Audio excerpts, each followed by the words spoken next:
Welcome to another episode of the Bible GPS podcast. We continue our series on the stories of hope. And there are so many people out there that need hope. And one of the best ways to give people hope is to listen to the stories of other people and know that when you listen to the stories of other people, you realize how God works and that we can overcome the challenges that we have in life. Now, I have had the privilege to come to an amazing workshop at St. Andrew's Presbyterian Church in Newport Beach, and I stayed with amazing hosts and I listened to their story, and they were so willing to share their story with us. So Rick and Sally, I'm so happy that you are willing to share your story. You have actually many stories. So Rick, maybe just introduce yourself, what you have been doing all your life. Thanks, Kobus. So Sally and I have been married for 46 years, Wow. and we're both from the Chicago area. Both started in rather meager ways. My father was a waiter, and my mother was adopted. And Sally, your parents were? My parents were struggling every day. Yeah. And you became a doctor. I did, and I met this young lady and married her right around the time when I was finishing up becoming a doctor in the Chicago area, and no doctors in my family. No one really had any aspirations of performing in the medical field. But it's just something that worked for me and something that I did my entire life, my entire career. Yeah, and Sally was a big part of getting me through that as well. Was there something when you grew up that motivated you to choose this career? Well, I have always wanted to help other people, and I still am very much interested and always focused on helping others. And I discovered that the medical field allowed me to do that. And for me, I have a bias, but there's no better way to be in the medical field than to be a doctor. Wonderful. And so I felt that was the highest level of performance in medicine, and I aspired for that, and I was successful. And it was a great opportunity to serve. It was and continues to be a great opportunity to serve. I'm retired now from being a doctor, but I still do many things in helping people, especially advising people on how to maintain their health and how to get well when they might have illnesses, etc. I do a lot of work in mental health right now. Maybe we'll talk about that. I have a few questions about mental health, but Sally, first want to come to you. You are an elder in your church and you're very active. What does that mean for you? Jesus has been the most important thing in my life since I was a little girl. Other kids had imaginary playmates. I used to just go play with Jesus. He was just always there. So I came from a very troubled and trying home, and Jesus was my support. And I was surrounded by grandmothers and grandfathers who would tell me to go to Jesus when things got difficult. And that was how I got through my younger years, and he's just stayed with me all the way through. And Jesus has been your friend for so many years now. So I've never been without him. So I didn't have one of those imaginary, those amazing moments, because I've never been without him. So it's been Rick, when we had a conversation about your marriage, you mentioned the stages that is very important. I would like to hear more about that. Well, you can imagine, Kobus, that when you're married 46 years, you've been through a lot. That's right. You've been through a lot. And Sally and I have experienced just about every high and every low that one could have within a marriage. One of the things that we sort of discovered as we thought about our life together for all of those years is we go through phases as a couple. We go through phases, and those phases include, for example, being a young couple newly married on your own. That's a phase of your marriage. And it requires you to be a certain way and to give to each other in a certain way and to take from each other in a certain way. And then the next phase is you have small children. Correct.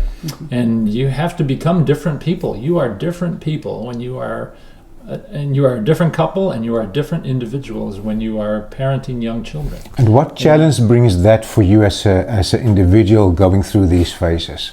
We will get to the other phases. Well, so what we've discovered is that we had to change who we are individually and who we are as a couple. How we relate to each How other. we relate to each other as each of these phases came about. Okay. So the 5 phases that we've been through is a new young couple. A second was with small children. The third phase was with older children. Yeah. The fourth phase was, and this was brand new for us, empty nesters, Yes. where we were alone in the beginning and then we're alone again. And then you have to learn to talk to each other all over Yes. again if you're not careful. So Okay. You haven't been working after on it all along. 30, 35 years of marriage, you're suddenly alone again, just the Yeah. two of you. Yeah. And you have to become new people.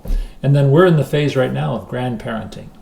So now we're grandparents, and that's our 5th phase. And I'm sure that there's a 6th and a 7th phase, Okay. and that 6th phase might be getting toward the end of our lives. What was the most challenging phase, Sally, when you're looking back on the 5 phases? The most challenging for you as a couple?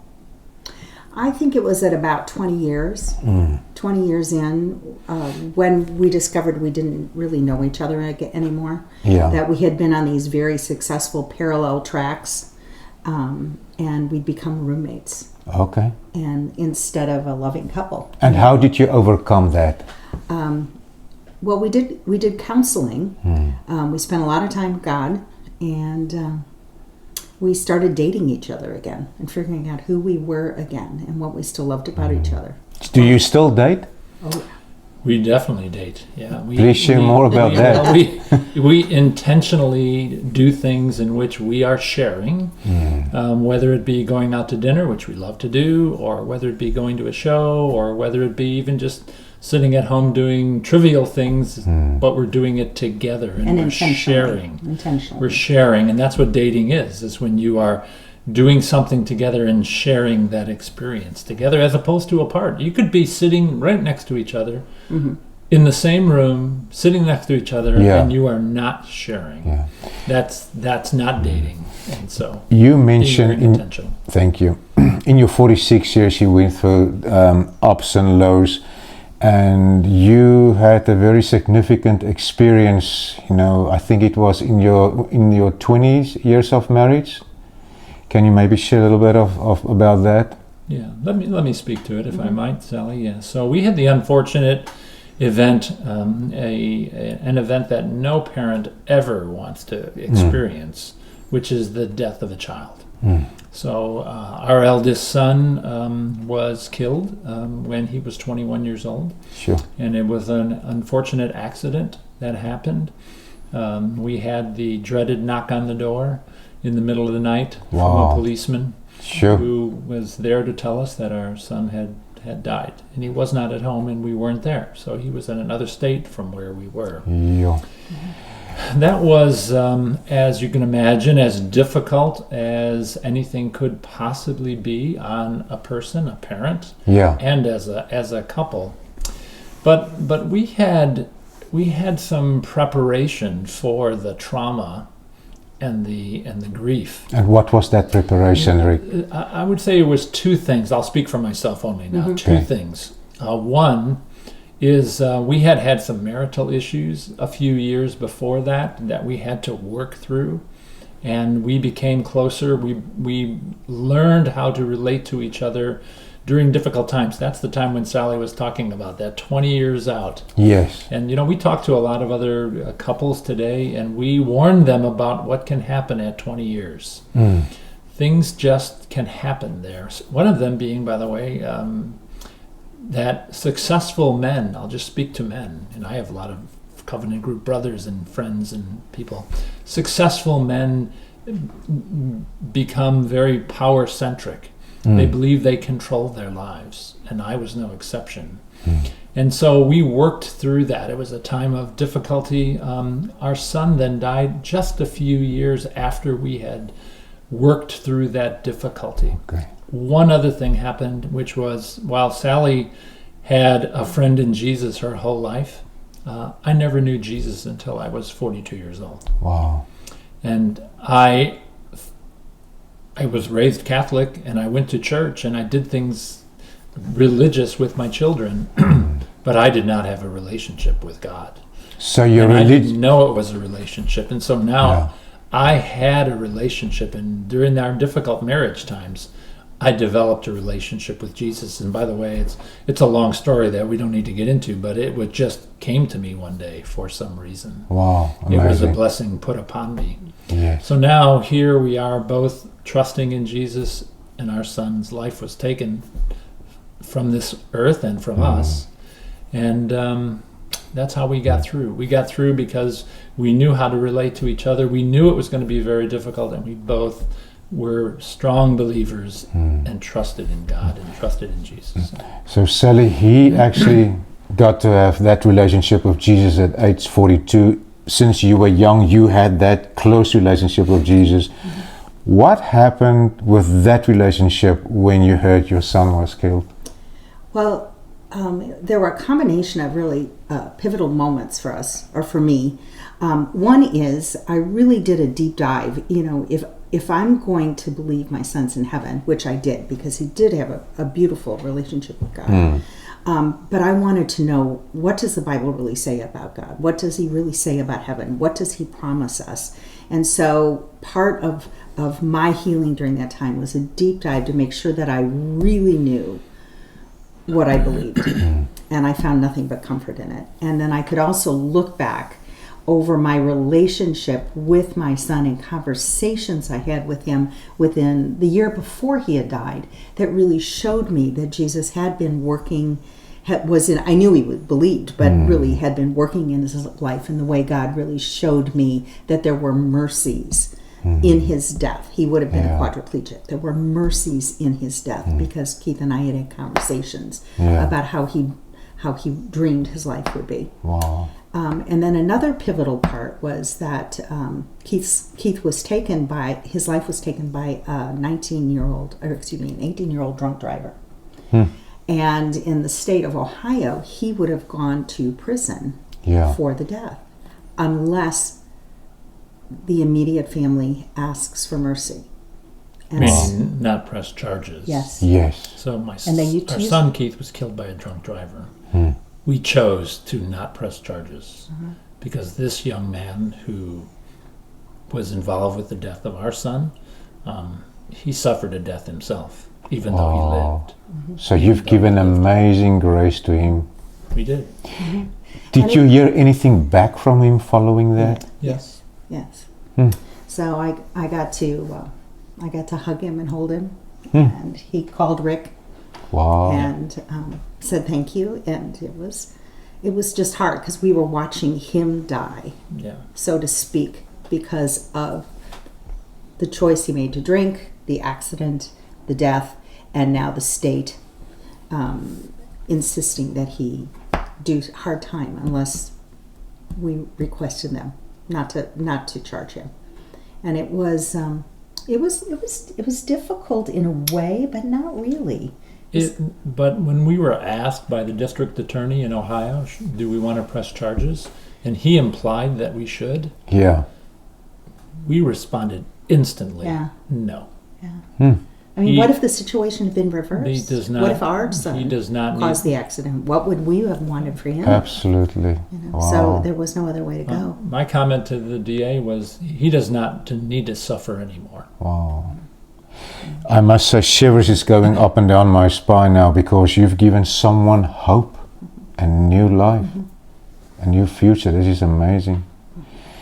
Rick, you told me that you're involved with covenant groups, Bible studies. Share more a little bit about that.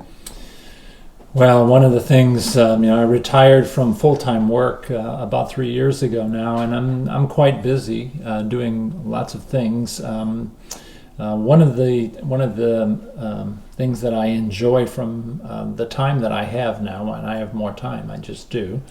I'm not busy being a doctor or a hospital executive now. I'm busy being me.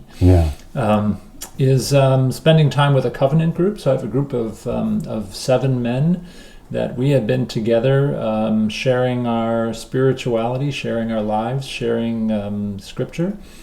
For about 15 years. 15 years. And we meet once a week, every Wednesday morning for an hour. And A few of my covenant brothers have moved away and they live in other states, Idaho and Massachusetts. But Zoom allows us to stay together. That's right. So we get together virtually once a week, and we continue to do that. And we encourage each other, and we give each other hope, and we help each other during difficult times. And you can imagine, over 15 years, things happen. Yeah. And times can get difficult. In fact, one of my covenant brothers died suddenly Wow. a few years ago, and so we needed to comfort each other. But we spent a lot of time in the Word, which is great. And then I have a Bible study group, which is separate from my covenant Yeah. group. And I have a Bible study group of 10 men. Again, they're spread around the country. And we just decide what we're gonna study in the Bible, and we just go at it. And, Wonderful. I've been doing that with them. They've been together for almost 15, 20 years. I've been with them for the last 5 or 6 years. Wonderful. And Sally, what about your journey in terms of Bible studies, church? Where are you involved? I'm active at the moment. I'm an elder at my church. Yes. Which is kind of dealing with the nuts and bolts of things. Yeah. And the visioning for the church. My favorite thing to do is to do small groups, Bible studies with groups of women. And I've done everything from lead a large Bible study with over 100 women, which was not my favorite thing to do, though Yeah. it was fun. It was fun. Yeah. It was more discipline than I like. Yeah, good. But the gathering together of small groups of women to support each other, much like his covenant groups. Yeah, that's fantastic. Rick, you are now involved also with mental health. Where do you think we are now with mental health, the perception of society? Do you think we have made progress? Well, things have improved considerably over the last, I'll say, 5 years.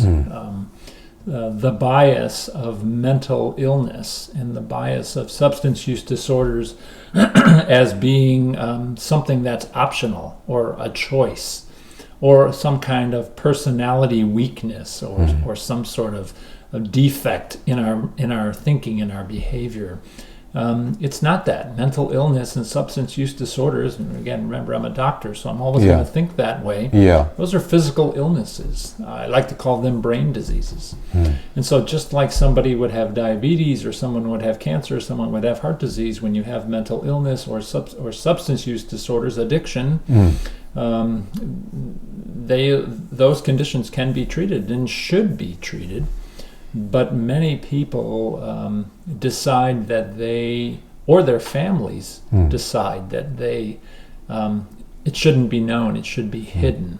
But things are so much better today, and so when we see personalities or people on television or in the news who are describing their own mental illnesses, that helps a lot, because it allows people to say, well, it's okay to talk about it. And but we still have a long way to go. We don't have the systems in place to care for the 1 in 5 people who either have a mental illness or a substance use disorder. We don't have enough doctors, psychiatrists, psychologists, therapists. And so we need to understand what we can do for these conditions, and we need to make it well known to the community. And it can and should be very helpful to our communities and society in general. Yeah. Where do you think the church can maybe play a stronger role in this? Well, as I said, this is about community health, and there is no stronger community than a church community. Correct. Who are coming together with strong beliefs and with strong encouragement for each other, all based upon their knowledge of God.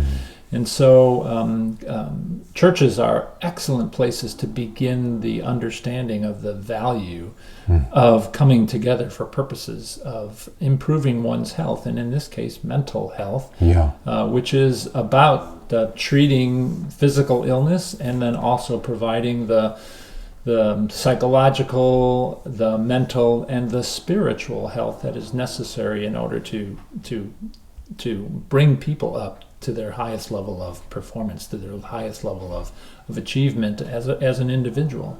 And that's what mental health is. It's really people getting the most from who they are getting their full potential brought forth. If you're physically ill, you're not reaching your full potential.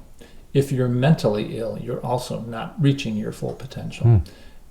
Getting support and encouragement from others within a community, and in the case of a church community, can be exactly what can bring people to a state of well-being. Our organization is called Be Well. That's the name of the organization here in Orange County, Be Well Orange County. And that's exactly what we're trying to do, which is to help people be well. Wonderful. I heard so many nice things this few days at the conference, the church conference, and one thing that some of the speakers shared: name it to tame it, feel it to heal it. And that is when you make yourself vulnerable. So I want to thank you for your story, for sharing it, and for giving a young person so much grace. And that is only because Christ is the center of your life. And that reminds me of that beautiful Bible passage. I think it's Colossians 1. Christ in us is the hope of glory. And I can see it in you. I am touched by it. I'm actually moved by it. And I think many people will be moved and get hope because of your story and sharing it with us. Thank you so much for your time. Thanks for having giving us. us the opportunity. You're welcome, and God bless you. Thank you. For more information about the Bible GPS, please visit our website at TheBibleGPS.com. Please subscribe to our channel, share the video, like it, and leave us a comment. You can also support our ministry by donating. All the information is in our website. Thank you and God bless.